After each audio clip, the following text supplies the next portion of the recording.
Okay, Iran is witnessing a wave of protests against the government and also waves of demonstrations for the Iranian government. And tens of thousands are in the streets. And when you watch the media, you will get the impression that Iran is in big trouble. And it is in trouble, but not as big as they are mentioning. However, I made some notes. I followed the news in Iran and I know Iran more or less. I have had contact with lots of Iranians, whether when I was in Syria or in Lebanon. I met them, and also here in Germany. There are different kinds of Iranians, just like in any other country. Some of them share my political opinions, others not. But it's always tricky to address the situation in Iran because some people confuse between women's rights and foreign interference in the domestic affairs of Tehran. Now, first things first, I am 100%, 1,000%, a million percent for women's right to be unveiled, not to wear a hijab, not to cover her hair, not to cover her face. That's out of question to me. And I don't think any government or religious authority should force women to cover their face, their faces, or their hair. It's in 21st century. I don't think this should be a thing in any country around the world. I'm consistent about that. I'm against the Taliban's oppression of women, and I'm against the Saudi and Iranian laws that force women to cover their hair. If a woman is convinced to with the hijab, then I will respect her right to wear a hijab, of course.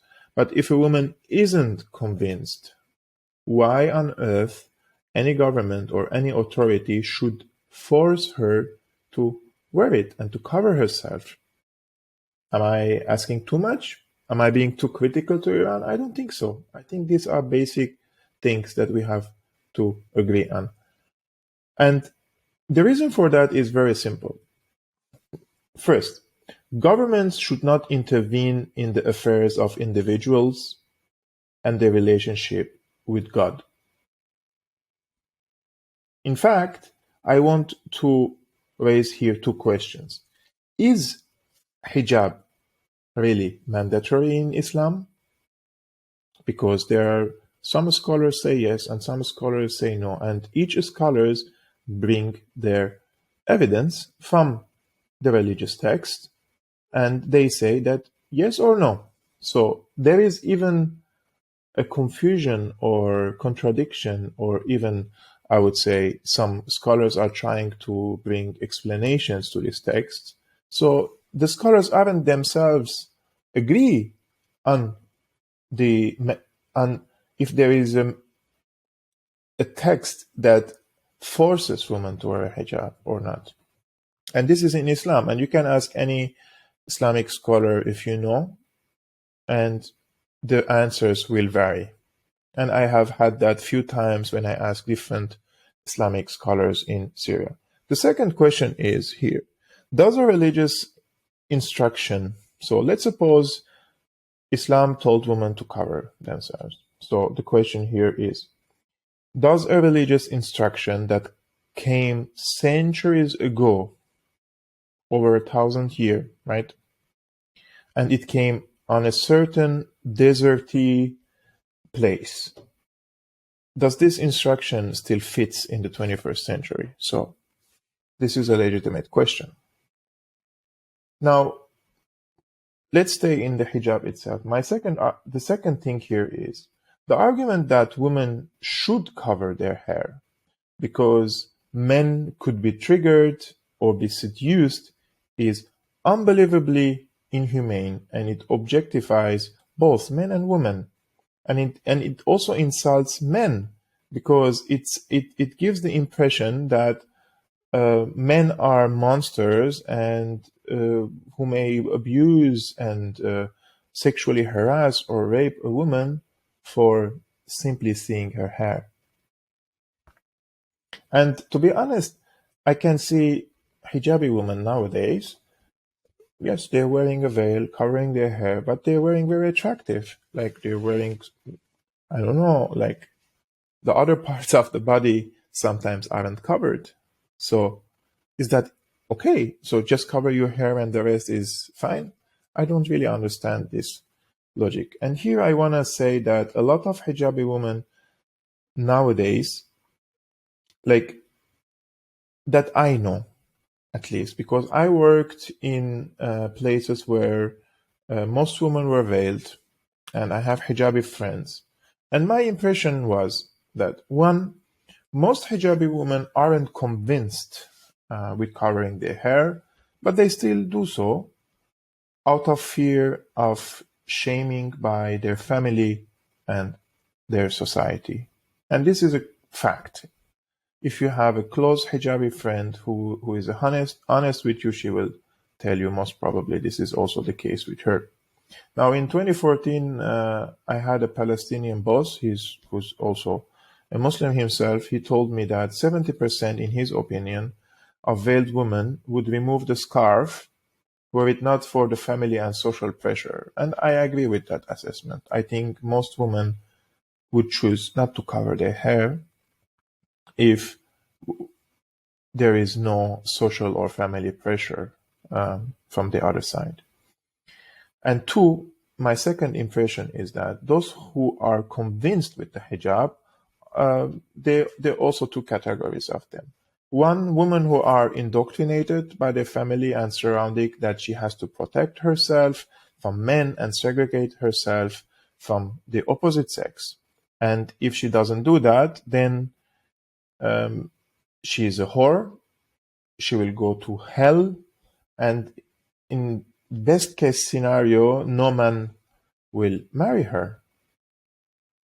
And two, women who see from those who are convinced of wearing hijab. The second category is women who see hijab as a manifestation of their identity, and this happens a lot in mixed religious countries such as Syria, Lebanon, and elsewhere, but also particularly in Western countries, where some Muslim women feel the hijab shows their identity to the Western people and also to those who belong to her religion. So it's a moral manifestation that, look, I'm a Muslim, to the Western people and also to the Western people in Western societies.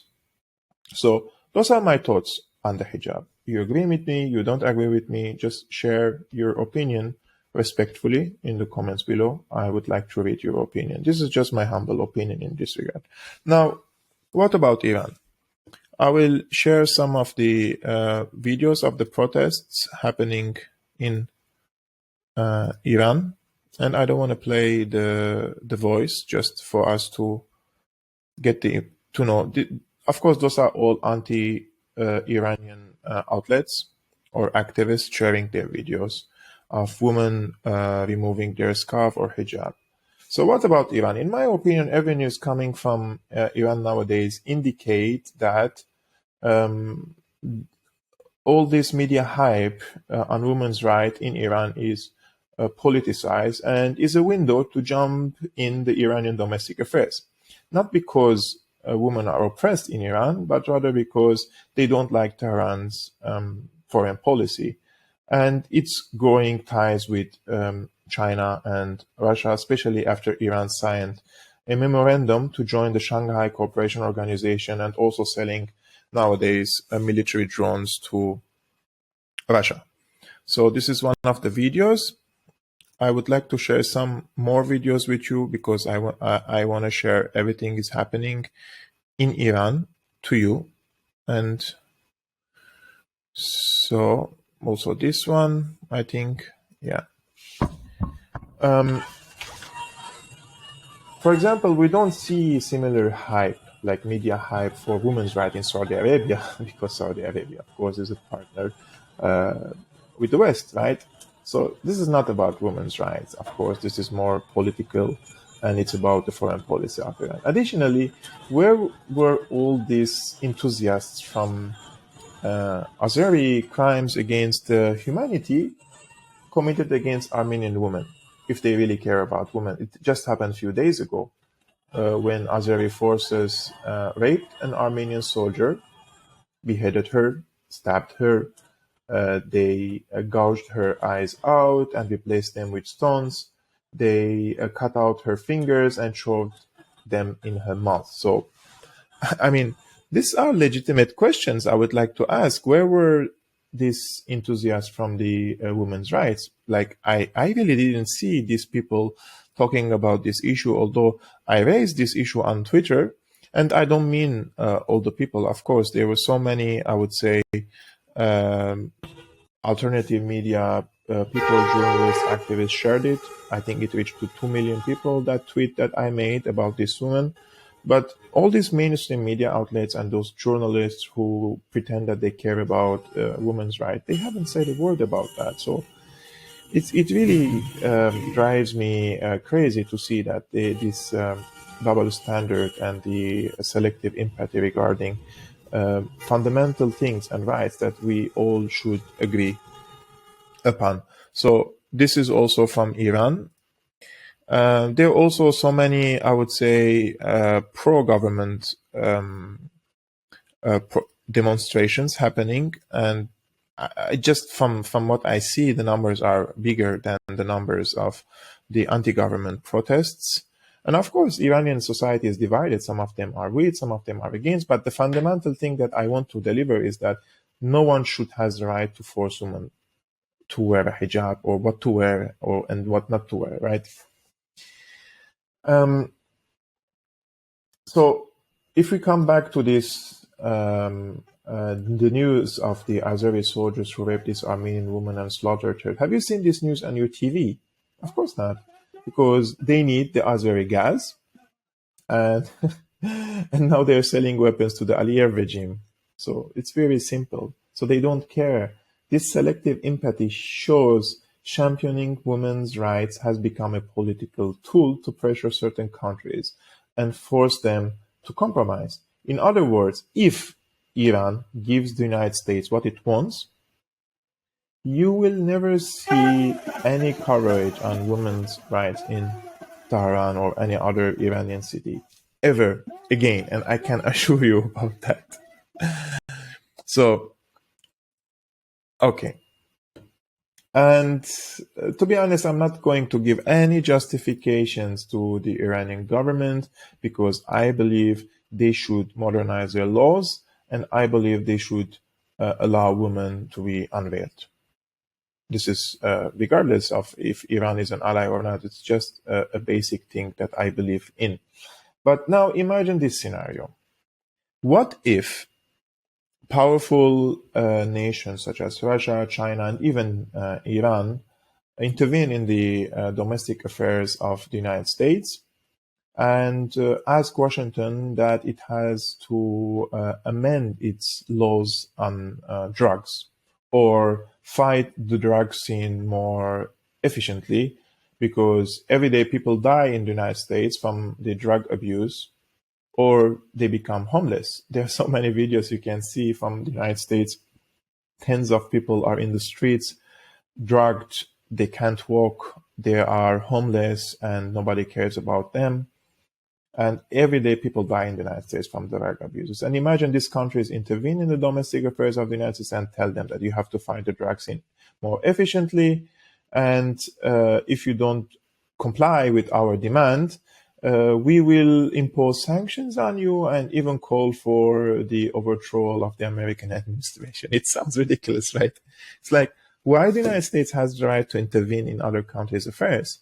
Who appointed the United States as a world police, and on what moral grounds the United States even lectures other countries on human rights? It has a very bad track record in human rights abuses, and I think all of us can agree on that. And it's just a public. I would say it should be an established opinion by any sane person, and it's also available online. You can just go and check by yourself. Finally, the United States activated today the Elon Musk's Starlink for Iran, because the United States considers Iranians' access to internet information from different sources, a human right. Ironically, though, the United States itself asked its European partners to block the Russian outlets and to block the access of information from different sources, right? This was just a few months ago, and it happened in front of our eyes. So what happened to the right for the access of information and to the human rights to get information from different sources? So what I'm trying to show you is how much hypocrisy there is on human rights, and how much selective empathy there is on human rights and women's rights, and how women's rights are politicized. They are being used as an instrument against certain countries and to achieve geopolitical goals. And if these countries abide by the dictates of the United States and comply, you will not see any news about and any coverage about these issues. And just the last word, I have seen CNN's Christian Amanpour. She wanted to interview the president of Iran, but she didn't wear a hijab. And I think she has all the right not to wear a hijab. But lots of pictures show her wearing a hijab when she is interviewing Taliban officials. And even the previous Iranian officials, she used to wear that. But now she's trying to make a point and more, I would say, hype about the issue. So she refused to wear a hijab, and the president of Iran refused to be on her show. And the thing is, every time I see that the CIA is trying to destabilize a country, one of the first journalists that you see on the scene and trying to help the CIA is Christian Amanpour. I've seen her at the beginning in Syria, even from 2005, when she has this famous interview with President Bashar al-Assad on that the United States is preparing for a coup d'etat or something against Bashar, and she was there I think it was in Damascus, and then we have in 2015, 2016, her famous interview with Lavrov. Every time there is something that is being cooked by the United States, you can see her there trying to help the cook, I would say. So Christian Amanpour. Sometimes it's a little bit difficult to find the video on YouTube now, but you can search for this. It's on the internet. This is the one. I will show you this video. Okay. So let's share the video with you. I think maybe some of you haven't seen that. A lot of people watch this. Mr. President, you know the... Okay.